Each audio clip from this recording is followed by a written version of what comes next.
নবীজি সাল্লাল্লাহু আলাইহি ওয়াসাল্লাম বলেন, তারাকতু ফীকুম আমরাইন লান তাযিল্লু মা তামাসসাকতুম বিহিমা কিতাবাল্লাহি ওয়া সুন্নাত রাসূলিহি।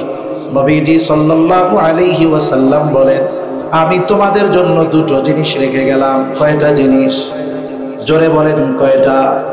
নবীজি এরপরে বলেন, লান তাযিল্লু মা তামাসসাকতুম বিহিমা, যদি এই দুইটা জিনিসকে তোমরা আঁকড়ে ধরো, তার মানে ধরে রাখলে হবে না, বলে এই দুই জিনিসের আলোকে যদি তোমরা দুনিয়ার জিন্দেগি পরিচালিত করো, নবীজি বলেন লান তাযিল্লু, তাহলে তোমরা কখনো পথচ্যুত হবে না। সেটা কি? বলে সেটা হলো কোরআন আর নবীর সুন্নাহ। এখন বলেন, কোরআন সুন্নাহ এই দ্বীন ইলম, এটা কি শুধু আখিরাতে কাজে লাগবে, দুনিয়ায় কাজে লাগাতে হবে না? কিন্তু আফসোস, আমাদের দেশের কিছু মানুষ মনে করে এই কোরআন সুন্নাহর কাজ হইল মরার পরে, এজন্য যখন মানুষ মারা যায় তখন কোরআন তাক থেকে বার করে তিলাওয়াত করে সওয়াবের আশায়। অথচ উচিত তো ছিল এই কোরআন সুন্নাহর আলোকে নিজের ব্যক্তিগত জীবন, পারিবারিক জীবন, সামাজিক জীবন, রাষ্ট্রীয় জীবন পরিচালনা করা। ঠিক কিনা বলো? এজন্য এটাকে পরকালীন শিক্ষা বলার সুযোগ নাই, এটাকে দ্বীনি শিক্ষা হিসাবে অভিহিত করতে হবে। কারণ এই পৃথিবীতে চলার জন্য যত কিছু দরকার আল্লাহ সুবহানাহু ওয়া তাআলা কোরআনের মাধ্যমে, নবীজি সাল্লাল্লাহু আলাইহি ওয়াসাল্লাম হাদিসের মাধ্যমে আমাদের শিক্ষা দিয়েছেন কি দেন নাই? বলেন, কেমনে রাজনীতি চলবে, কেমনে অর্থনীতি চলবে, কেমনে সমাজনীতি চলবে, কেমনে পৌরনীতি চলবে, কেমনে কূটনীতি চলবে, কেমনে আমার ব্যক্তিগত জীবন চলবে, সবকিছু কোরআনের মধ্যে আছে না নাই? আইন আদালত কেমনে চলবে, কোরআনের মধ্যে আছে না নাই? কোরআন সুন্নাহয় সব কিছুর সমাধান থাকার পরেও আমরা কোরআনকে শুধুমাত্র আখিরাতের সাথে সম্পৃক্ত করে ফেলেছি, সুন্নাহকে শুধুমাত্র আখিরাতের সাথে সম্পৃক্ত করে ফেলেছি। এটা আমাদের জন্য নিতান্তই বোকামি। আমাদের উচিত মুসলিম হিসাবে ইমানের মতো দৌলত যেহেতু আল্লাহ তাআলা দিয়েছে, সাথে সাথে কোরআন সুন্নাহর আলোকে রাষ্ট্র পরিচালনা করার জন্য আমাদের চেষ্টা প্রচেষ্টা অব্যাহত রাখার দরকার আছে না না? এজন্য প্রথম শিক্ষা হলো জাগতিক শিক্ষা। বলে এটা কোনটা? বলে স্বাভাবিকভাবে স্কুল, এইখানে যে শিক্ষা দেওয়া হয়, এই জাগতিক শিক্ষার সিলেবাস প্রণয়ন করেছে দুনিয়ার মানুষ। আর এই জাগতিক শিক্ষারও দুইটা দিক। আমি দ্বীনি শিক্ষার কথাগুলো বলার আগে এটা একটু বলা জরুরি, এজন্য বলতেছি। জাগতিক শিক্ষার দুইটা দিক, বলে একটা হলো উপকারী দিক আর একটা হলো অনুপকারী দিক। স্বাভাবিকভাবে আমাদের দ্বীনি শিক্ষার যেই সিলেবাস, এই সিলেবাস অধ্যয়ন করে আপনি হয়তো ডাক্তার হতে পারবেন না, ইঞ্জিনিয়ার হতে পারবেন না। আপনার ডাক্তার ইঞ্জিনিয়ার হওয়ার জন্য জাগতিক সিলেবাসের আলোকে লেখাপড়া করা লাগবে। এখন যারা জাগতিক সিলেবাসের আলোকে লেখাপড়া করে, আমরা তাদেরকে খারাপ বলি না, তবে এই শিক্ষার দুইটা দিক আছে, একটা ভালো দিক আর একটা মন্দ দিক, অকল্যাণকর দিক। একটা হলো কল্যাণকর দিক। অকল্যাণকর বিষয়গুলো কি? বলে জাগতিক শিক্ষার পাঠ্যপুস্তকগুলোর মধ্যে এমন এমন কিছু শিক্ষা আমাদের কোমলমতি সন্তানদের দেওয়া হয়, বলে ওই শিক্ষা যদি সে বাস্তবিকভাবে বিশ্বাস করে তার ঈমান থাকবে না। এরকম কিছু বিষয় আছে না নাই? জোরে বলেন, আছে না নাই? যেমন বিগত সময়, এখন তো পাঠ্যপুস্তক নতুন করে আবার প্রণয়ন হচ্ছে। বিগত সময় আমরা দেখেছি আমাদের ছোট ছোট বাচ্চাদেরকে ট্রান্সজেন্ডারের মতো ঈমান বিধ্বংসী বিষয়, এটাকে সাধারণ করার জন্য, স্বাভাবিক করার জন্য আমাদের সন্তানদের মগজ মস্তিষ্কে এই কুফরি মতবাদ ঢুকিয়ে দেওয়ার অপচেষ্টা করেছে। ঠিক কিনা বলেন? আবার দেখুন, অনেকে বায়োলজি পড়ে, জীববিজ্ঞান, এইখানে ডারউইনের একটা থিওরি, মতবাদকে প্রতিষ্ঠিত করার অপচেষ্টা জালেমরা করতেছে। বলে কি? ডারউইনের মতবাদ হলো, এটা তার বিশ্বাস, গবেষণার ফল না, এটা তার বিশ্বাস কি যে মানুষ এক সময় মানুষ ছিল না। বলে মিলিয়ন মিলিয়ন বছর আগে মানুষ ছিল বানর। কি ছিল? বানর। আস্তে আস্তে বিবর্তনের মাধ্যমে মানুষ এক সময় বানর থেকে মানুষে পরিণত হয়েছে, নাউজুবিল্লাহ বলেন। এটা পড়ানো হয়। এখন বলেন তো, কেউ যদি এটা বিশ্বাস করে যে মানুষ এক সময় বানর ছিল, বানর থেকে মানুষ হয়েছে, আমার মুসলমানের সন্তানেরা স্কুল কলেজে গিয়ে যদি এই পড়া পড়ে এই বিষয়ের উপরে বিশ্বাস স্থাপন করে, বলেন তো ঈমান থাকবে না যাবে? কেন? বলে কোরআনুল কারীমে একটা দুইটা আয়াতে নয়, শত শত আয়াতে আল্লাহ তাআলা মানব সৃষ্টির ইতিহাসের কথা বর্ণনা করেছেন। হাদিসের মধ্যে সুস্পষ্টভাবে নবীজি সাল্লাল্লাহু আলাইহি ওয়াসাল্লাম মানব সৃষ্টির ইতিকথা জানিয়েছেন। এখন কোন সন্তান যদি এই জাগতিক বিদ্যা অর্জন করে বিশ্বাস করে যে মানুষ এক সময় বানর ছিল, এরপরে মানুষ হয়েছে, আল্লাহর কসম এই পড়া বিশ্বাস করলে তার ঈমান থাকবে না। এখন বলুন, জাগতিক শিক্ষার ক্ষতিকারক দিক কি? বলে ক্ষতি এত বেশি যে ওই পড়া পড়ে বিশ্বাস করলে বেঈমান হয়ে যাবে, ঠিক কিনা বলে? উপকারী দিক কি? বলে আপনার সন্তান লেখাপড়া করে ডাক্তার হবে, আপনার ছেলে লেখাপড়া করে ইঞ্জিনিয়ার হবে, ডাক্তার হবে, এটা ভালো দিক। বলে এই ডাক্তার ইঞ্জিনিয়ার এটাও তার দ্বীনি কাজে যদি ব্যয় হয়। ছেলেটা ডাক্তার হচ্ছে কেন? বলে আমি ডাক্তার হয়ে আমার এলাকার গরিব দুস্থ মানুষগুলোকে আমি বিনা টাকায় চিকিৎসা প্রদান করব, আমি বিনা টাকায় তাদের অপারেশন করব। তাহলে এই ছেলেটা যখন নিয়ত করেছে খেদমতে খাল, মানুষের খেদমতের নিয়তে যখন সে ডাক্তার হবে, সাথে সাথে মানুষের যখন খেদমত করবে, বলে এই ডাক্তার হওয়াটা তার জন্য কল্যাণকর হয়ে যাবে। ইয়ারফা'িল্লাহু আল্লাযীনা আমানু মিনকুম ওয়াল্লাযীনা উতুল ইলমা দারাজাত। وقال رسول الله صلى الله عليه وسلم طلب العلم فريضة على كل مسلم أو كما قال النبي صلى الله عليه وسلم صدق الله العلي العظيم وصدق رسوله النبي الكريم ونحن على ذلك من الشاهدين والشاكرين والحمد لله رب العالمين سبحانك لا علم لنا إلا ما علمتنا إنك أنت العليم الحكيم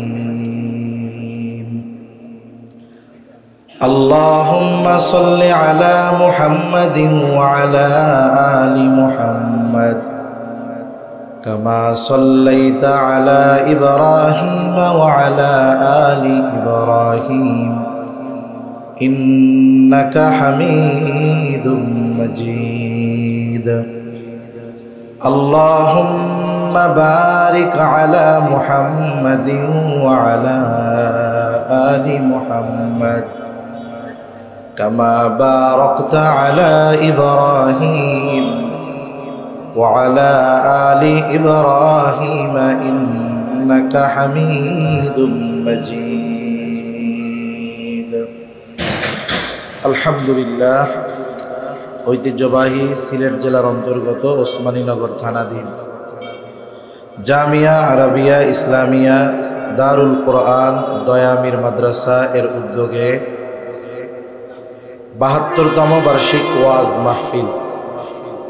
আজকের এই ওয়াজ মাহফিলের সম্মানিত শ্রদ্ধেয় সভাপতি মণ্ডলী, আমন্ত্রিত উলামায়ে কেরাম, সামনে উপস্থিত মুরব্বিয়ানে কেরাম, সমবয়সী যুবক বন্ধু, সিনাইয়ের ছোট ভাই, মাইকের আওয়াজ যত দূরে যায় নিজ নিজ স্থানে অবস্থানরতা সম্মানিতা শ্রদ্ধেয়া মা ও বোন, আল্লাহ রব্বুল আলামিনের আলিশান দরবারে অগণিত শুকর যে মহান মালিক আমাদের হায়াতে বরকত দিয়ে সুস্থ রেখে তার মহান হুকুম মাগরিবের নামাজের পর হাদিসের ভাষায় এ জান্নাতের বাগানে আসার বসার কিছু দ্বীনি কথা বলবার এবং শ্রবণ করবার তৌফিক যে মহান মনিব দান করেছেন, সে মহান মনিবকে খুশি করার জন্য মোহাব্বতের সাথে জবান খুলে অন্তর থেকে আমরা একবার কালিমাতুশ শুকর পাঠ করি, আলহামদুলিল্লাহ। অগণিত দুরুদ ও সালাম সৈয়দুল আম্বিয়া, আশরাফুল আম্বিয়া, খাতামুল আম্বিয়া, ইমামুল মুরসালিন, রহমাতুল লিল আলামিন মুহাম্মাদুর রাসূলুল্লাহ সাল্লাল্লাহু আলাইহি ওয়াসাল্লামের উপর। আমি কোরআনুল কারীম থেকে একটু তিলাওয়াত করেছি ও রাসূল আকরাম সাল্লাল্লাহু আলাইহি ওয়াসাল্লামের অগণিত হাদিস থেকে একটা হাদিস পাঠ করেছি। আল্লাহ তাআলার কাছে তৌফিক চাই, আল্লাহ তাআলা কিছু কথা বলার তৌফিক দান করেন, যে কথাগুলো আমাদের সকলের দুনিয়া এবং আখিরাতের জন্য কল্যাণকর হয়। সকলে বলি আমিন। সাউন্ডটা বাড়াইতে হবে। এই ভাই, আমি আওয়াজ পাই না কেন? আওয়াজ বাড়ান। ভলিউম আমার কানে আসে না কেন? আওয়াজ আসতে হবে। কোথায়? সম্মানিত উপস্থিতি, আল্লাহ সুবহানাহু ওয়া তাআলা আমাদেরকে সৃষ্টির শ্রেষ্ঠ জীব হিসাবে সৃষ্টি করেছেন। মানুষ আশরাফুল মাখলুকাত, সকল সৃষ্টির মধ্যে শ্রেষ্ঠ হলো মানুষ। তবে কেউ যদি চিন্তা করে যে শ্রেষ্ঠত্ব এই গঠনের কারণে, বিষয়টা কিন্তু এমন নয়। বরং একটা মানুষ পরিপূর্ণ শ্রেষ্ঠত্ব অর্জন করবে তখন যখন যথাযথভাবে আল্লাহ তাআলার গোলামি করবে। আল্লাহ তাআলার যথাযথ গোলামির মাধ্যমে একটা মানুষ বাস্তবেই শ্রেষ্ঠ মানুষে পরিণত হয়। যদি অন্য আরেক দিক দিয়ে হিসাব করা হয়, তাহলে কিছু মানুষের চাইতে চতুষ্পদ জানোয়ার এগুলাও অনেক ক্ষেত্রে উত্তম। কেন? এক বুজুর্গের ব্যাপারে একটা ঘটনা আছে। এটা তো কোরআনের ঘটনাও না, হাদিসের ঘটনাও না, কিন্তু শিক্ষণীয় বিষয়। সেটা সত্য হোক চাই মিথ্যা হোক, যাই হোক। এখন ওনার ব্যাপারে এইরকম যে উনি একদিন রাস্তা দিয়ে চলতেছে। রাস্তা দিয়ে চলার সময় একটা কুকুরের সাথে দেখা। এখন কুকুর ওই বুজুর্গকে জিজ্ঞাসা করতেছে, কুকুরের জবান খুলে গেছে। আল্লাহ তাআলা যদি চান যে কথা বলতে পারে না, তাকেও কথা বলার যোগ্যতা দিতে পারেন কি পারেন না? দেখুন, এই পৃথিবীতে আমার আপনার সাথে আমার আপনার অঙ্গ প্রত্যঙ্গ, হাত, চোখ, কান, পা, এগুলো কিছু কি কথা বলে? জোরে বলেন না, কথা বলে? বলে না। কিন্তু কিয়ামতের দিন এরা আমার আপনার ব্যাপারে সব খবর আল্লাহ তাআলার কাছে বলে দিবে। মানুষেরা যখন অবাক হয়ে যাবে, বলবে ক্বালু লিজুলুদিহিম লিমা শাহিদতুম আলাইনা। কিরে চামড়া, আজকে তোমরা আমার বিপক্ষে কেন সাক্ষ্য দিচ্ছ? তার মানে তোমরা তো দুনিয়ায় কথা বলতে পারতা না, আজকে কিভাবে কথা বলতেছো? তখন তারা জবাব দিবে ক্বালু আনতাকাল্লাহ। আজকে আমাদের কথা বলার ক্ষমতা কে দিয়েছেন? জোরে বলেন, কে দিয়েছেন? আল্লাহ তাআলা দিয়েছেন। আল্লাহ চাইলে অঙ্গ প্রত্যঙ্গ এগুলাও কিয়ামতের দিন কথা বলবে। এ দুনিয়াতেও অনেক সময় যেই মানুষ কথা বলতে পারে না, তাকেও কথা বলার যোগ্যতা দিতে পারেন কে? যখন মারিয়াম আলাইহিস সালাম নিয়ে আসছেন একেবারে শিশু ঈসা আলাইহিস সালামকে, খ্রিস্টানরা বলতেছে যে এটা হলো আল্লাহর সন্তান, নাউজুবিল্লাহ। আর ইহুদিরা অপবাদ দিচ্ছে ঈসা আলাইহিস সালামের ব্যাপারে, মারিয়াম আলাইহিস সালামের ব্যাপারে অপবাদ দিচ্ছে এটা ব্যভিচারিণী, নাউজুবিল্লাহ। এখন মারিয়াম আলাইহিস সালাম উনি কি করলেন?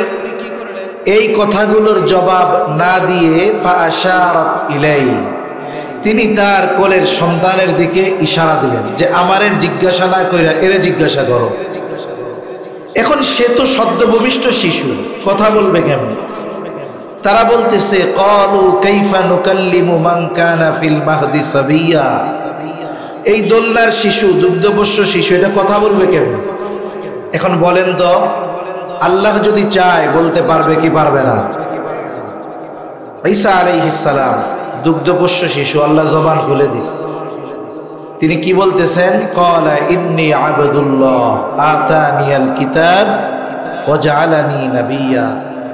তিনি বলতেছেন আমি আল্লাহর সন্তান নই, আমি কোনো খারাপ সন্তানও নই, আমি হলাম আল্লাহর গোলাম। কার গোলাম? আল্লাহর গোলাম। আমাকে কিতাব দেওয়া হয়েছে, সাথে সাথে ওয়া জাআলানি নাবিয়্যা, আমাকে নবী বানানো হয়েছে। সুবহানাল্লাহ। তাহলে মূল কথা হলো যে আল্লাহ তাআলা যদি চান চামড়া কথা বলবে, চোখ কথা বলবে। আল্লাহ যদি চান কোন প্রাণীর ভাষা বোঝার ক্ষমতা আল্লাহ কোন বুজুর্গকে দিতেও পারে। এই পৃথিবীতে আল্লাহ তাআলা সুলাইমান আলাইহিস সালামকে রাজত্ব দান করেছিলেন। তিনি পশু পাখির ভাষা বুঝতেন, বাতাসকে ওনার আজ্ঞাবহ করে দেওয়া হয়েছিল। এজন্য আল্লাহ তাআলা যদি চান চতুষ্পদ জানোয়ার দ্বারা, প্রাণীর দ্বারা কথা বলাতে পারেন, এবং ওই কথা বোঝার যোগ্যতাও আল্লাহ চাইলে কাউকে দিতে পারেন। এখন কুকুর জিজ্ঞাসা করতেছে যে আপনি শ্রেষ্ঠ না আমি শ্রেষ্ঠ, আপনি উত্তম না আমি উত্তম। তা বুজুর্গ তার ভাষায় বলতেছেন যে শোনো, যে কিয়ামতের দিন যদি আল্লাহ তাআলা আমাকে মাফ করে দেয় আর আমি যদি নাজাত পেয়ে যাই, আমি যদি জান্নাতি হই, ইমানদারদের তালিকায় যদি আমার নাম থাকে, তাইলে তোমার সাথে আমার তুলনা করারই কোনো সুযোগ নেই। আর যদি আল্লাহ না করুক বিষয়টা এমন হয়, যদি আমাকে জাহান্নামে যাইতে হয়, তালিকাটা যদি ইমানদার বেঈমানদের তালিকায় নাম থাকে, বলে এই দিক বিবেচনায় তখন তুমি আমার চাইতে উত্তম। কেন? বলে কোন জানোয়ার হোক সে কুকুর, হোক সে অন্যান্য নিকৃষ্ট প্রাণী, এদের জাহান্নামে যাওয়া লাগবে না। আল্লাহ তাআলা কিয়ামতের দিন যদি দুনিয়াতে কোনো শক্তিশালী প্রাণী দুর্বল প্রাণীর উপরে জুলুম করে থাকে, আল্লাহ তাআলা ওই দিন দুর্বল প্রাণীর মাধ্যমে সবল প্রাণীর থেকে প্রতিশোধ নেওয়ার পরে আল্লাহ তাআলা তাদেরকে নির্দেশ দিবে যে তোমরা মাটি হয়ে যাও। তার মানে একটা মানুষ প্রকৃত মানুষে পরিণত হবে কখন, সম্মানিত হবে কখন? বলে সে যদি আখিরাতে নাজাত পেয়ে যায়। ঠিক কিনা বলে? এজন্য আল্লাহ সুবহানাহু ওয়া তাআলা দুনিয়াতেও একটা মানুষ সম্মানিত কি, কার মর্যাদা সমুন্নত, মর্যাদায় কে উত্তীর্ণ, এর একটা মানদণ্ড আল্লাহ তাআলা দিয়ে দিয়েছেন। সব মানুষ সম্মানিত নয়, কিছু মানুষ সম্মানিত। আবার ওই সম্মানিত মানুষের মধ্যে কিছু মানুষ আছে বেশি সম্মানিত। ঠিক কিনা বলে? আমি মাঝে মধ্যে এমনি উদাহরণ দিই। আপনাদের পাশে থানা আছে, থানায় পুলিশ আছে, যিনি ওসি সেও পুলিশ, এই সিলেটের যিনি এসপি তিনিও পুলিশ, পুলিশ প্রধান যিনি তিনিও পুলিশ। বলে থানার সামনে দাঁড়িয়ে সারা জীবন পাহারা দেয় রোদ্রে, ও পুলিশ। কিন্তু বলেন তো, থানার সামনে দাঁড়িয়ে পাহারা দেওয়া পুলিশ আর এসপি পুলিশ তফাৎ আছে না নাই? সবাই পুলিশ, তবে এর মধ্যে যিনি এই পুলিশ বাহিনীর প্রধান তিনিও পুলিশ, আর যিনি পাহারা দেন হাবিলদার তিনিও পুলিশ। তফাৎ আছে না নাই? এজন্য আল্লাহ সুবহানাহু ওয়া তাআলা সর্বপ্রথম সম্মানের মানদণ্ড নির্ধারণ করে দিয়েছেন। এই পৃথিবীতে মানুষের মধ্যে সম্মানিত কারা? আল্লাহ তাআলা বলেন ইয়ারফাইল্লাহুল্লাযীনা আমানু মিনকুম ওয়াল্লাযীনা উতুল ইলমা দারাজাত। এই বক্সটা এদিক ঘুরান, আওয়াজ নাই। মাইক সেটিং করতে পারেন, একটা মাইক এই কর্নারে দিলে ভালো হইতো। আওয়াজ নাই, একটু আওয়াজ ঘুরাইতে হবে। বক্স দিলে মনিটর দিতে হয়, নাইলে সমস্যা হয়, কথা বলতে গলা বসে যায়, কষ্ট হয়। মাইকই ভালো। সিলেটালারা বক্স শিখলো কেন? মাইকই তো সুন্দর আওয়াজ হইতো। আল্লাহ রাব্বুল আলামিন বলেন ইয়ারফাইল্লাহুল্লাযীনা আমানু মিনকুম ওয়াল্লাযীনা উতুল ইলমা দারাজাত। মর্যাদায় কারা সমুন্নত, কাদের মর্যাদা সর্বোচ্চ? এই আয়াতের আলোকে আল্লাহ তাআলা দুইটা মানদণ্ড দিয়েছেন। কয়টা? একটু জবান খুলে বলেন। এই পৃথিবীর সব মানুষ সম্মানিত নয়, বলে সর্বপ্রথম একটা মানুষ সম্মানিত বিবেচিত হয় ঈমান আনার মাধ্যমে। কারণ একটা মানুষ যখন ঈমান আনে, ওই মানুষটা যখন ঈমানদারদের তালিকায় অন্তর্ভুক্ত হয়ে যায়, বলে অনন্তকাল জাহান্নাম থেকে সে বেঁচে যায়। ঈমানের কারণে সে যদি দুনিয়ায় পাপাচারেও লিপ্ত হয়, একটা সময় নাজাত পেয়ে ব্যক্তিটা জান্নাতে চলে যাবে।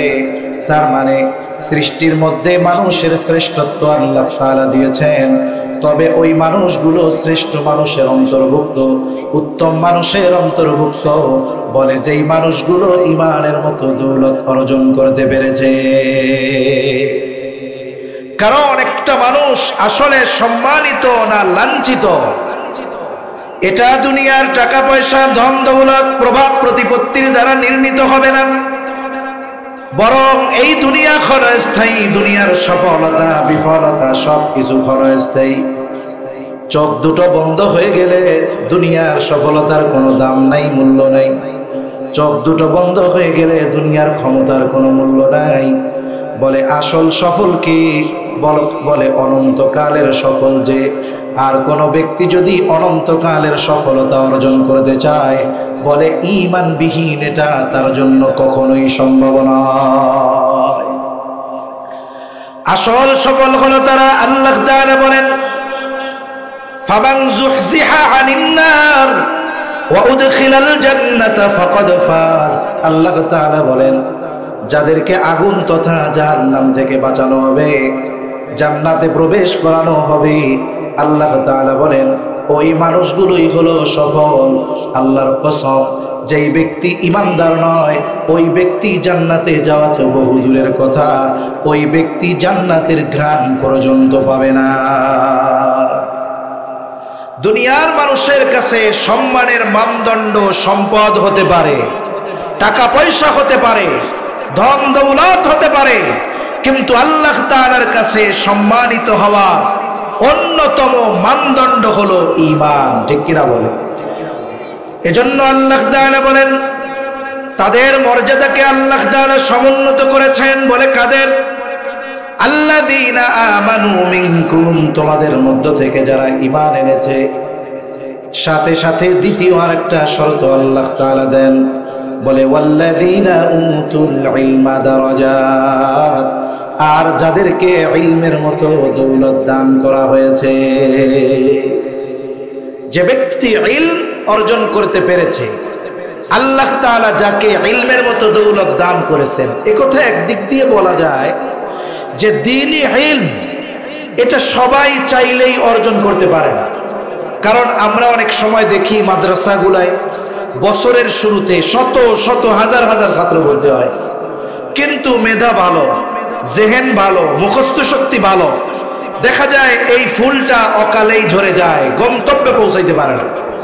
কিন্তু আবার অনেক ছাত্র ভর্তি হয় যার মেধা কম, মুখস্থ শক্তি কম, এরপরেও আল্লাহরে মাদ্রাসায় লাগায় রাখে। একটা সময় সে পড়াশোনা শেষ করে, দেখা যায় জীবনের শুরুতে মেধাহীন এই ছাত্রটার দ্বারা আল্লাহ তাআলা দ্বীনের অনেক খেদমত গ্রহণ করেন। ঠিক কিনা বলেন? এই জন্য রাসূল আকরাম সাল্লাল্লাহু আলাইহি ওয়াসাল্লাম বলেন আল্লাহ তাআলা যার কল্যাণ চান তাকে আল্লাহ তাআলা ইলমে দ্বীন অর্জন করার সুযোগ দান করেন। আল্লাহ সুবহানাহু ওয়া তাআলা যাকে সুযোগ দেন সেই দ্বীন ইলম অর্জন করতে পারে। এছাড়া কোনো ব্যক্তি নিজের শক্তিতে প্রভাব খাটায়া সে নিজে ইলম অর্জন করতে পারবে এ তৌফিক তার নাই। এই জন্য আল্লাহ তাআলা ইলম অর্জনের কথা না বলে বলেছেন আল্লাযীনা উতুল ইলমা দারাজাত, যাদেরকে ইলম প্রদান করা হয় তাদের সম্মানকে আল্লাহ তাআলা সমুন্নত করে দিয়েছে। তাহলে হাদিসের আলোকে এই কথাটা সুস্পষ্ট, আল্লাহ তাআলা যাদের কল্যাণ চান তাদেরকেই আল্লাহ তাআলা দ্বীনের বুঝ দান করেন। আর দ্বীনের পরিপূর্ণ বুঝ সাধারণ মানুষ সাধারণত অর্জন করতে পারে না। দ্বীনের পরিপূর্ণ বুঝ যারা আহলে ইলম তারাই অর্জন করতে পারে। ঠিক কিনা বলেন? এজন্য নবীজি বলেন মাইয়ুরিদিল্লাহু বিহি খায়রান ইউফাক্কিহু ফিদ্দীন, আল্লাহ তাআলা যার কল্যাণ চান তাকেই আল্লাহ তাআলা দ্বীনের বুঝ দান করেন। এজন্য ইলম হলো আল্লাহ তাআলার কাছে সর্বোচ্চ সম্মানিত হওয়ার অন্যতম পথ। এজন্য আমাদের সমাজে, আমাদের দেশে আলেমদেরকে যদিও অসম্মান করা হয়, আলেমদেরকে যদিও মূল্যহীন মনে করা হয়, আলেমদের ত্যাগ তিতিক্ষার যদি স্বীকার নাও করা হয়, কিন্তু আল্লাহ তাআলার কাছে আহলে ইলমের মর্যাদা আছে না নাই? মনে রাখতে হবে, এই ইলম অর্জন করা শুধুমাত্র আলেমদের জন্যই জরুরি ছিল তা না। ইলম অর্জনের কিছু অংশ তো সকল মুমিনের জন্য আল্লাহ তাআলা ফরজ করে দিয়েছেন। এজন্য রাসূল আকরাম সাল্লাল্লাহু আলাইহি ওয়াসাল্লাম বলেন, তলাবুল ইলমি ফরিদাতুন আলা কুল্লি মুসলিম। দ্বীনি ইলম শিক্ষা করা প্রত্যেক মুসলমান নরনারীর উপরে ফরজ। প্রথম বিষয় হলো এই দৃষ্টিকোণ থেকে ইলমকে দুই স্তরে ভাগ করা যায়।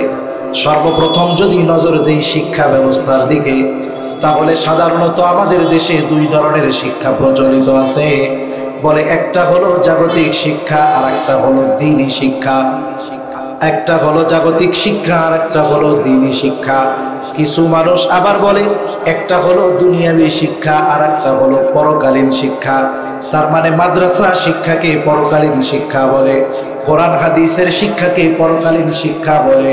কিন্তু যারা কোরআন হাদিসের শিক্ষাকে পরকালীন শিক্ষা বলে, এটা তাদের ভুল চিন্তা ভাবনা। বলে কেন? বলেন তো, কোরআন হাদিসের এই জ্ঞান কি শুধু মরার পরে লাগে, মরার আগে লাগে না? জোরে বলেন, লাগে কি লাগে না? নবীজি সাল্লাল্লাহু আলাইহি ওয়াসাল্লাম বিদায় হজের সময় কি বলেছেন? নবীজি সাল্লাল্লাহু আলাইহি ওয়াসাল্লাম বলেন, তারাকতু ফীকুম আমরাইন লান তাদিল্লু মা তামাসসাকতুম বিহিমা কিতাবাল্লাহি ওয়া সুন্নাত রাসূলিহি। নবীজি সাল্লাল্লাহু আলাইহি ওয়াসাল্লাম বলেন, আমি তোমাদের জন্য দুটো জিনিস রেখে গেলাম। কয়টা জিনিস? জোরে বলেন কয়টা? নবীজি এরপরে বলেন, লান তাদিল্লু মা তামাসসাকতুম বিহিমা। যদি এই দুইটা জিনিসকে তোমরা আঁকড়ে ধরো, তার মানে ধরে রাখলে হবে না, বলে এই দুই জিনিসের আলোকে যদি তোমরা দুনিয়ার জিন্দেগি পরিচালিত করো, নবীজি বলেন লান তাদিল্লু, তাহলে তোমরা কখনো পথচ্যুত হবে না। সেটা কি? বলে সেটা হলো কোরআন আর নবীর সুন্নাহ। এখন বলেন, কোরআন সুন্নাহ এই দ্বীন ইলম, এটা কি শুধু আখিরাতে কাজে লাগবে, দুনিয়ায় কাজে লাগাতে হবে না? কিন্তু আফসোস, আমাদের দেশের কিছু মানুষ মনে করে এই কোরআন সুন্নাহর কাজ হইল মরার পরে। এজন্য যখন মানুষ মারা যায় তখন কোরআন তাক থেকে বার করে তিলাওয়াত করে সওয়াবের আশায়। অথচ উচিত তো ছিল এই কোরআন সুন্নাহর আলোকে নিজের ব্যক্তিগত জীবন, পারিবারিক জীবন, সামাজিক জীবন, রাষ্ট্রীয় জীবন পরিচালনা করা। ঠিক কিনা বলো? এজন্য এটাকে পরকালীন শিক্ষা বলার সুযোগ নাই, এটাকে দ্বীনি শিক্ষা হিসাবে অভিহিত করতে হবে।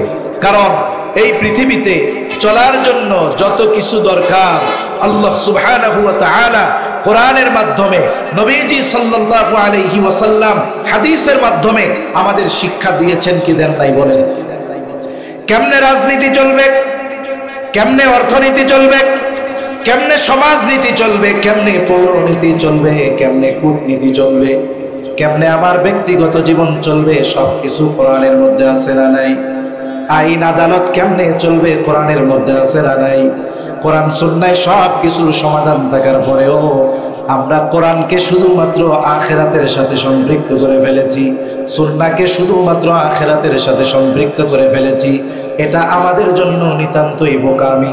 আমাদের উচিত মুসলিম হিসাবে ইমানের মতো দৌলত যেহেতু আল্লাহ তাআলা দিয়েছে, সাথে সাথে কোরআন সুন্নাহর আলোকে রাষ্ট্র পরিচালনা করার জন্য আমাদের চেষ্টা প্রচেষ্টা অব্যাহত রাখার দরকার আছে না? এজন্য প্রথম শিক্ষা হলো জাগতিক শিক্ষা। বলে এটা কোনটা? বলে স্বাভাবিকভাবে স্কুল, এইখানে যে শিক্ষা দেওয়া হয়, এই জাগতিক শিক্ষার সিলেবাস প্রণয়ন করেছে দুনিয়ার মানুষ। আর এই জাগতিক শিক্ষারও দুইটা দিক। আমি দ্বীনি শিক্ষার কথাগুলো বলার আগে এটা একটু বলা জরুরি, এজন্য বলতেছি। জাগতিক শিক্ষার দুইটা দিক। বলে একটা হলো উপকারী দিক আর একটা হলো অনুপকারী দিক।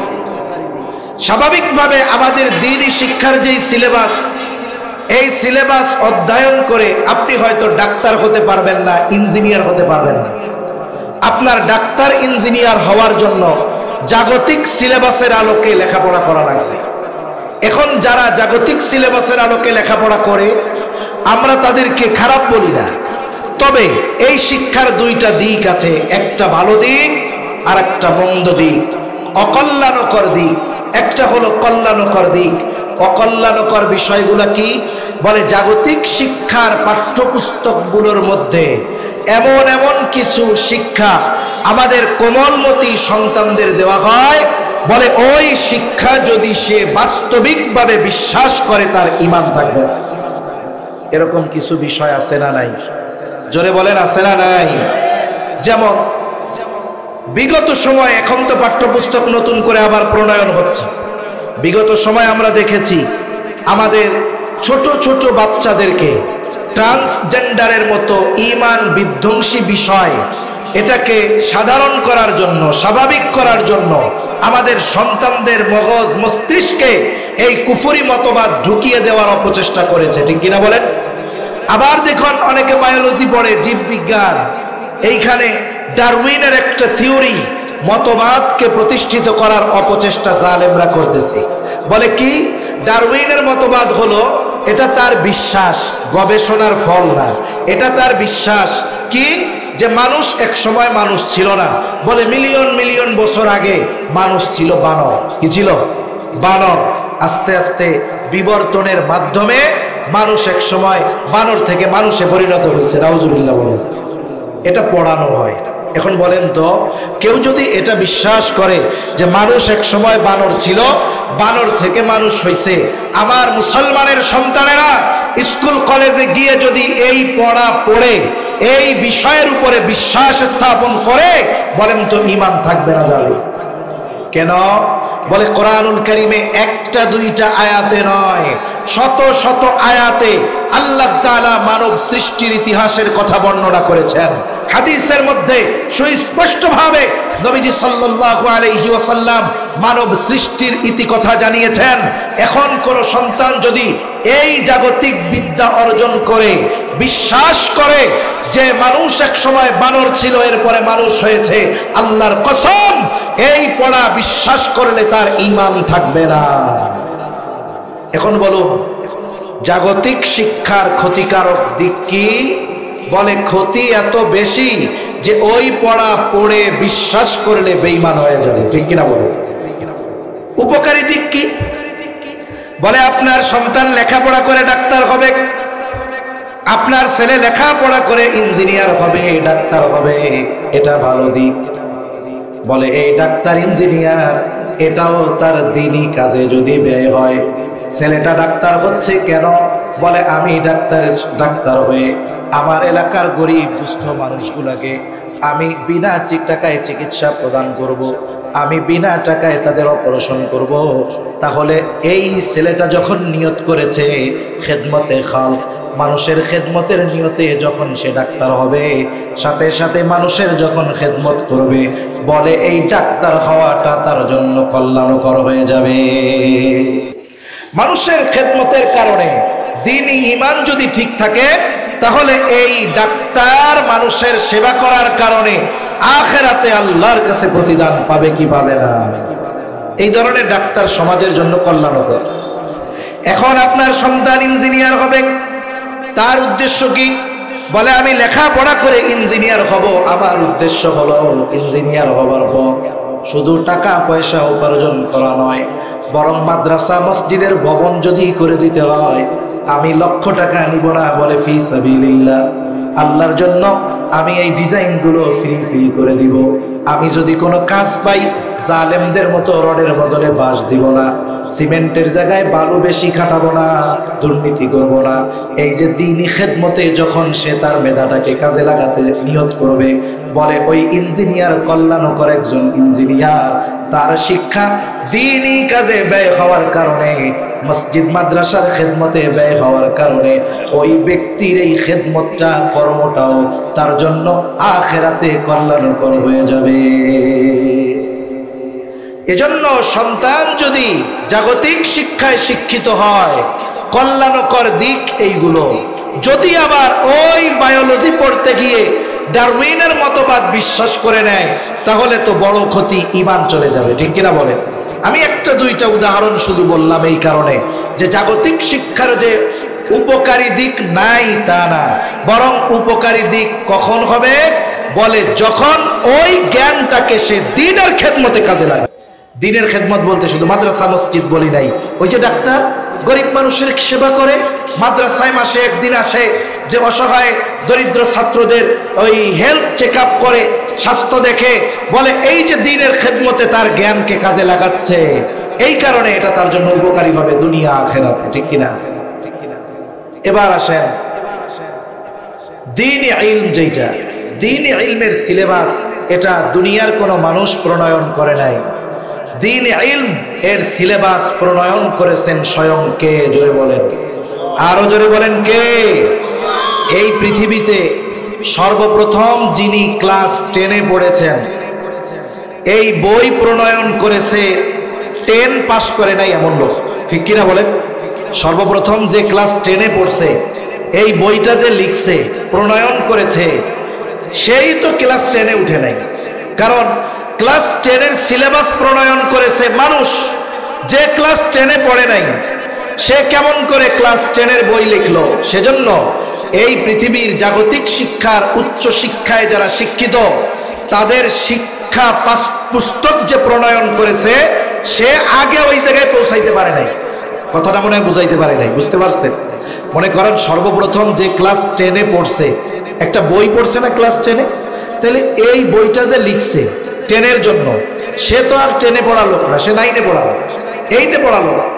এজন্য দুনিয়ার সিলেবাসের মধ্যে ত্রুটি বিচ্যুতি ভরপুর, কিন্তু দ্বীনি শিক্ষার যেই সিলেবাস, কোরআন এবং সুন্নাহ, এর মধ্যে কোনো ত্রুটি বিচ্যুতি নাই।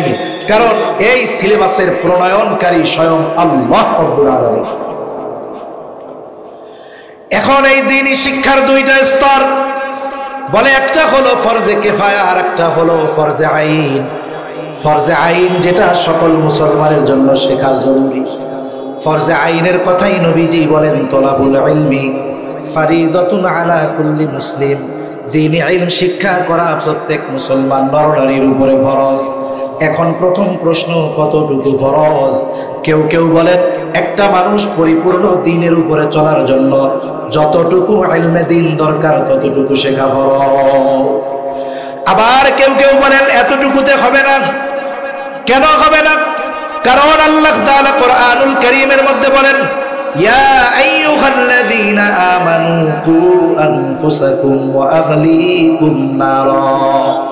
আল্লাহ তাআলা বলেন, হে ঈমানদারেরা, তুমি নিজে জাহান্নামের আগুন থেকে বাঁচো, অধীনস্থদেরকেও বাঁচাও। তার মানে ঈমানদারদের আল্লাহর নির্দেশ, নিজে জাহান্নাম থেকে বাঁচো, অধীনস্থদেরকে বাঁচাও। ঈমানদার ঈমান আনার কারণে অনন্তকাল জাহান্নাম থেকে বাঁচবে। তাহলে এইখানে ঈমানদারকে জাহান্নাম থেকে বাঁচার জন্য বলা হয় কেন? বলে তুমি ক্ষণস্থায়ী জাহান্নাম থেকে নিজেকে বাঁচাও। বলে কেমনে বাঁচাবো? বলে ঈমান আনার পর আল্লাহ তাআলার যত আদেশ নিষেধ আছে সবগুলো মান্য করার মাধ্যমে নিজেকে জাহান্নাম থেকে বাঁচাও। সাথে সাথে তুমি তোমার অধীনস্থ যারা আছে এদেরকেও দ্বীনের উপরে পরিচালিত করার মাধ্যমে জাহান্নাম থেকে বাঁচানোর চেষ্টা করো। এখন কোন ব্যক্তি যদি ঈমান আনার পর আল্লাহ তাআলার হুকুম আহকাম মান্য করে জাহান্নাম থেকে বাঁচতে চায়, বলেন তো তার জন্য ইলমে দ্বীনের দরকার আছে না নাই? যদি নিজে জাহান্নাম থেকে বাঁচার জন্য ইলমে দ্বীন অর্জন করতে হয়, অধীনস্থদেরকে বাঁচাতে হলে ইলমে দ্বীন দরকার আছে না নাই? নিজে জাহান্নাম থেকে বাঁচতে যেমন ইলমে দ্বীন দরকার, অধীনস্থদেরকে জাহান্নাম থেকে বাঁচাতে হলে ওই রকম ইলমে দ্বীন দরকার। এজন্য কতটুকু শেখা ফরজ, বলে নিজে জাহান্নাম থেকে বাঁচতে, অধীনস্থদেরকে বাঁচাতে যতটুকু ইলমে দ্বীন দরকার ততটুকু শেখা প্রত্যেক মুসলমানের জন্য ফরজে আইন। কিন্তু আফসোস, আমাদের সমাজে অধিকাংশ মানুষ এই পরিমাণ জ্ঞান অর্জন করে নাই। কত মানুষ আছে সারা জীবন নামাজ পড়তেছে, এখন পর্যন্ত দেখা যাবে নামাজের মাসলা মাসাইল ভালো মতো জানে না। তাহলে যে কথা মূল বলতেছি যে দিন আমাদেরও শিখতে হবে, ইলম আমাদের অর্জন করতে হবে, আমাদের অধীনস্থদেরকেও ইলম অর্জন করাতে হবে। এখন কথা হলো, যেই মানুষগুলো যেইটুকু ইলম অর্জন করা ফরজে আইন এতটুকু অর্জন করে নাই, এই মানুষগুলো কোথা থেকে শিখবে? এটা হলো প্রথম কথা। প্রথম কথা বলে, আগে তো শেখার অনেক মাধ্যম ছিল। আগে হক্কানি পীর মাশায়েখের কাছে গিয়ে শিখতে পারতো, খানকায় গিয়ে। যারা ছোট মানুষ এদের আমরা মাদ্রাসায় দিয়ে শেখাতে পারবো, কিন্তু যারা একটু বয়স্ক, বড়, মুরব্বী, এরা কোথা থেকে শিখে? এদের শেখার জন্য যেই কয়েকটা মাধ্যম, এক নাম্বার সবচাইতে উত্তম মাধ্যম হলো দাওয়াত ও তাবলীগের মেহনতে সময় লাগানো। আপনি যখন সময় লাগাবেন, তিন চিল্লার জন্য চলে যান উলামায়ে কেরামের সাথে পরামর্শ করে। আপনি গিয়া বলেন, হুজুর আমি একটু দিন শিখতে চাই, ইলম অর্জন করা দরকার, এখন আমি দাওয়াত ও তাবলীগে সময় লাগাবো, কেমনে কার কাছে যাব? উলামায়ে কেরামের পরামর্শে, উলামায়ে কেরামের তত্ত্বাবধানে। সাউন্ড বাড়াই দেবেন, খুব কষ্ট হইতেছে কথা বলতে, একেবারে সাউন্ড ভালো হয় নাই। কি সাউন্ড সিস্টেম করছে, একটু মাইক লাগাইলে সাউন্ড সুন্দর হয়ে যায়, পুরা স্বর কানতেছে, কত কষ্ট হচ্ছে, গলা বসে যাচ্ছে। তাহলে দেখুন, বিষয়টা হলো যে আপনি দ্বীন ইলম অর্জন করবেন কোথায় গিয়ে? সাধারণত বয়স্ক যারা, তাদের জন্য মাদ্রাসায় ভর্তি হওয়ার সুযোগ নাই, কিন্তু দাওয়াত ও তাবলীগের মেহনতে সময় লাগাবে। বলে উলামায়ে কেরামের তত্ত্বাবধানে যদি সময় লাগানো হয়, লাভ আছে। কারণ আপনি যা শিখতে চান, যার সাথে যাবেন তার আপনার চাইতে ওই বিষয়গুলো বেশি জানা লাগবে। আপনি যদি আলেমের সাথে যান, সময় লাগান, আশা করা যায় এটা কাজে লাগবে, দ্বীন শেখার জন্য সহজ হবে।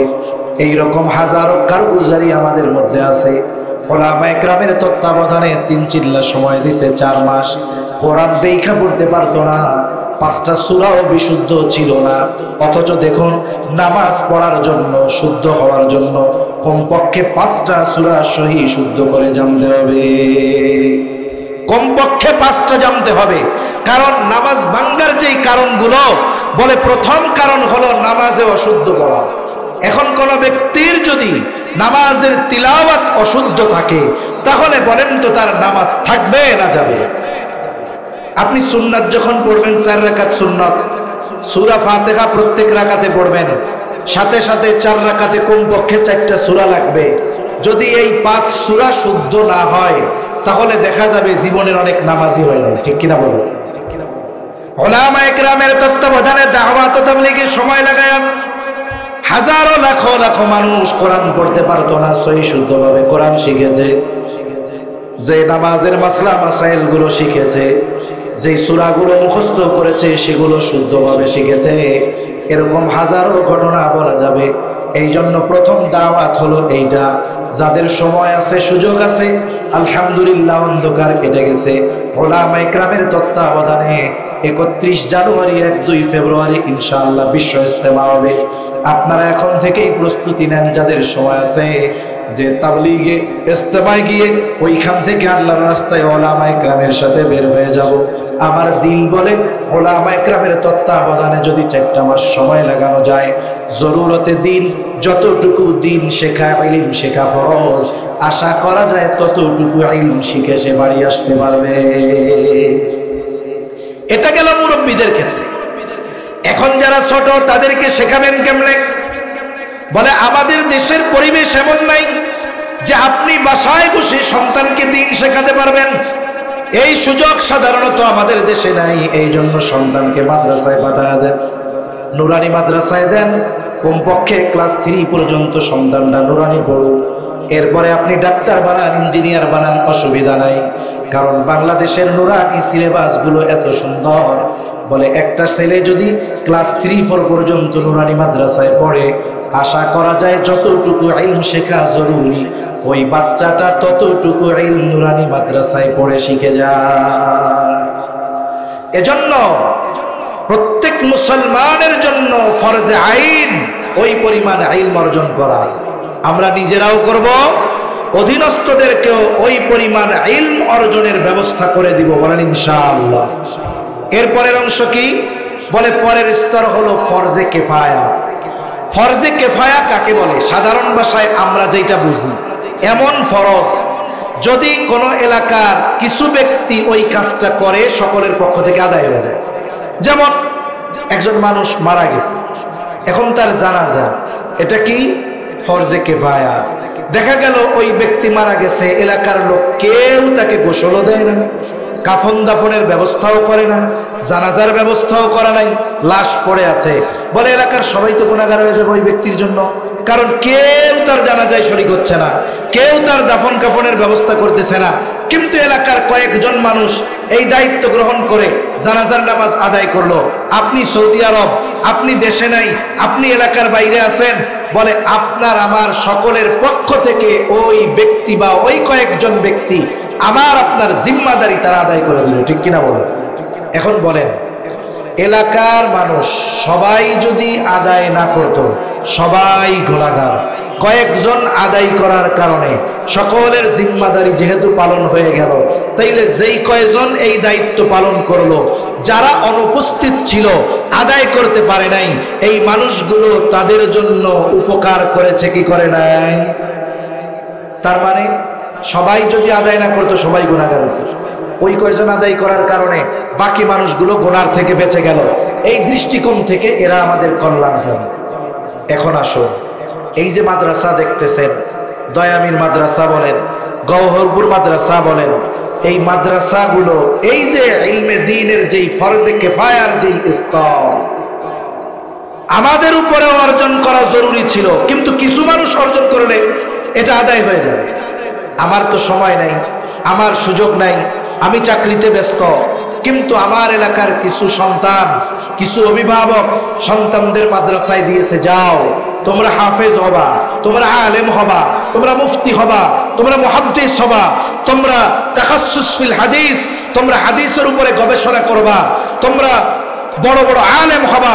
এই যে বড় বড় আলেম যারা আমার আপনার এলাকা, এরা আমাদের দায়িত্ব পালন করে দিচ্ছে, বলেন তো এরা আমাদের কল্যাণকামী নয় কি? এজন্য উচিত, এরা যেহেতু আমাদের কল্যাণকামী, এদের দিকে আমাদের সম্মানের নজর রাখা, এদের সাথে আমাদের সদাচরণ করা, এদের সাথে আমাদের ভালো রাখা। আর যেই প্রতিষ্ঠানগুলো এই দায়িত্ব পালনের জিম্মাদারি নিয়েছে, এই প্রতিষ্ঠানগুলোকে জীবন দিয়ে হলেও মহব্বত করা, ঠিক কিনা বলেন? মনে রাখবেন, স্বাধীনতা পরবর্তীকালীন সময় থেকে নিয়ে উলামা ইকরামের যেই অবদান এই দেশ গঠনে, এই দেশের মানুষের কল্যাণে আমরা দেখে আসতেছি, বারবার বারবার বারবার উলামা ইকরামের এই অবদানকে ধামাচাপা দেওয়ার অপচেষ্টা করা হচ্ছে, ঠিক কিনা বলেন? আমরা সর্বশেষ এই বিষয়টা নিয়ে প্রচন্ড ব্যথিত হয়েছি যে এই যে জুলাই বিপ্লব গেল, এখানে হাজারো শহীদের ভিড়ে আমাদের তালিবুল ইলম, মাদ্রাসার ছাত্র উলামা ইকরাম 1-2 জন নয়, 70-এর অধিক উলামা ইকরাম তালিবুল ইলম জীবন উৎসর্গ করেছে। কিন্তু আফসোস, নতুন পাঠ্যপুস্তকের মধ্যে উলামা ইকরামের এই অবদানের কোনো কথাই উল্লেখ না করে তাদের এই অবদানকে আবারও ধামাচাপা দেওয়ার অপচেষ্টা চলতেছে, ঠিক কিনা বলেন? সেজন্য মনে রাখতে হবে, উলামা ইকরামকে বাদ দিয়ে একটা সুস্থ জাতি, একটা সমৃদ্ধশালী শক্তিশালী দেশ গঠন, এটা অসম্ভব, মনে রাখতে হবে। এজন্য উলামা ইকরামকে মাইনাস করে এই বাংলাদেশে শান্তি প্রতিষ্ঠা সম্ভব নয়। এখন আমি আমার মূল আলোচনা যেটা, এটা প্রাসঙ্গিক কথায় গেলাম। মূল আলোচনা হলো আমরা সকলে চাই সম্মানিত হতে। দুনিয়ার মানুষ আমাকে সম্মান যদিও করে, আল্লাহর কাছে যদি আমি আপনি সম্মানিত না হতে পারি, এই সম্মান আসল সম্মান নয়, বরং আল্লাহর কাছে যারা সম্মানিত হতে পেরেছে এরাই প্রকৃত সম্মান। ঠিক কিনা বলো? এজন্য আল্লাহ রাব্বুল আলামিন এই আয়াতের আলোকে আল্লাহ তাআলা দুইটি নীতিমালা দিয়ে দিয়েছেন। এক নাম্বার, ইমানদার হতে হবে, ঈমান আনতে হবে। সাথে সাথে দুই নাম্বার, আল্লাহ যদি দয়া করে ইলমের মতো বরকত আমাদের দান করে, ইলমের মতো দৌলত আল্লাহ যাদের দান করেছে, বলে এই দুই গুণে গুণান্বিত মানুষ, এদের সম্মান আল্লাহ তাআলা সমুন্নত করে দিয়েছে। এদের মর্যাদা আল্লাহ তাআলা বাড়ায় দিবেন। দুনিয়ার মানুষ উলামায়ে কেরামের ইলমের মর্যাদা, দাম, মূল্য না বুঝতে পারে, কিন্তু আল্লাহ তাআলা ইলমের মর্যাদা কেমন দিয়েছেন। কোরআনুল কারীমের মধ্যে আল্লাহ তাআলা বলেন, ইন্নামা ইয়াখশাল্লাহা মিন ইবাদিহিল উলামা। মনে রাখতে হবে, যেই মানুষগুলো আল্লাহকে ভয় করে এই মানুষগুলো শ্রেষ্ঠ মানুষ। আল্লাহ তাআলা কোরআনুল কারীমের মধ্যে বলেন, ইন্না আকরামাকুম ইনদাল্লাহি আতকাকুম। আল্লাহ তাআলার কাছে সবচাইতে সম্মানিত কারা? বলা যারা বেশি আল্লাহ তাআলাকে ভয় করে। এখন যদি প্রশ্ন করা হয় কারা আল্লাহকে বেশি ভয় করে, জবাবটা আল্লাহ তাআলা দিয়ে বলেন, ইন্নামা ইয়াখশাল্লাহা মিন ইবাদিহিল উলামা। মানুষের মধ্যে যারা আলেম তারাই আল্লাহকে বেশি ভয় করে। এজন্য ইলমের কারণে আল্লাহ তাআলাকে এরা বেশি ভয় করে। এজন্য আল্লাহ তাআলা এদের মর্যাদাকে সমুন্নত করে দিয়েছেন। সম্মানিত উপস্থিতি, আমি আর আলোচনা লম্বা করব না, কারণ আপনাদের এই জায়গা যে আজকের মূল আকর্ষণ মুফতি সাখাওয়াত হোসেন রাজি হাফিজাহুল্লাহ হযরত, এখন যেখানে আমাকে ওইখানে যাওয়া লাগবে। আমার প্রতি নির্দেশ যত আগে আসা যায়, কিন্তু আমি চিন্তা করতেছি যথাসময়ে পৌঁছানো আমার জন্য কঠিন। এজন্য আমারে যেই ভাই দাওয়াত দিছে, আমি খুব গুরুত্ব সহকারে বলছি যে দেখেন অবস্থা এরকম, এমন অবস্থা হয়েছে যে আপনাদের মেহমান আজকে যে ওই জায়গায়ও মেহমান সে, আমিও আবার ওই জায়গায় যাব। আমি গেলে এরপরে হযরত আসবে। অবস্থাটা এরকম যে হযরত বেশি সময় এখানে দিবে না, এজন্য বেশি সময় আপনাদের আর কষ্ট দিব না। মূল কথা যেটা আমি বলতে চাই যে ঈমানের মতো দৌলত আল্লাহ তাআলা দান করেছেন। এখন এই ইলমের মতো দৌলত অর্জন করার দরকার আছে না নাই? সব কিছু আল্লাহ দেন না, কিন্তু বান্দা যদি আল্লাহর কাছে চায়, আল্লাহ চাইলে দিতে পারেন কি পারেন না। আপনাদের প্রতি অনুরোধ থাকবে, যারা ইলম অর্জন করতে পারেন নাই, আলেম হতে পারেন নাই, আপনাদের অধীনস্থ যারা আছে, সন্তান হোক, ছেলে হোক, মেয়ে যদি হয়, বালিকা মাদ্রাসারও এখন অভাব নাই, সাথে সাথে আপনার নাতি পোতা হোক, এই ধরনের দ্বীনি প্রতিষ্ঠানে দিবেন তো ইনশাআল্লাহ। মনে রাখবেন, দুনিয়ার মানুষ তাদের মূল্য বুঝুক আর না বুঝুক, তাদের মূল্য আল্লাহ তাআলার কাছে আছে না নাই? শুনুন, আপনার সন্তান কোরআন পড়ার জন্য এখানে ভর্তি হবে। এই ছোট মাসুম বাচ্চা, নামাজও ফরজ হয় নাই। আল্লাহর নবী বলেন, খায়রুকুম মান তাআল্লামাল কুরআনা ওয়া আল্লামা। এই যে কোরআন পড়তেছে, সাথে আপনার মাদ্রাসার যেই শিক্ষক কোরআন পড়াচ্ছে, আমরা মনে করতে পারি হুজুর 10,000, 15,000, 20,000 টাকা বেতন। আমরা তো মানুষের উপার্জন দিয়ে সম্মানকে পরিমাপ করি, কিন্তু নবীজি বলেন তোমাদের মধ্যে সর্বোত্তম হলো ওই ব্যক্তি যে কোরআন শেখে এবং কোরআন শেখায়। ঠিক কিনা বলেন? শুধু তাই না, যেই ব্যক্তি ইলম অর্জনের জন্য বের হয়, সমুদ্রের মাছ, গর্তের পিপিলিকা পর্যন্ত তার জন্য দোয়া করতে থাকে। যেই বাচ্চা তালিবুল ইলম আল্লাহর জন্য ইলম অর্জন করে, বলে রাস্তা দিয়ে চলে, ওই তালিবুল ইলমের রাস্তায় নূরের ফেরেশতারা তাদের ডানা বিছায়া দেয়। সুবহানাল্লাহ বলেন।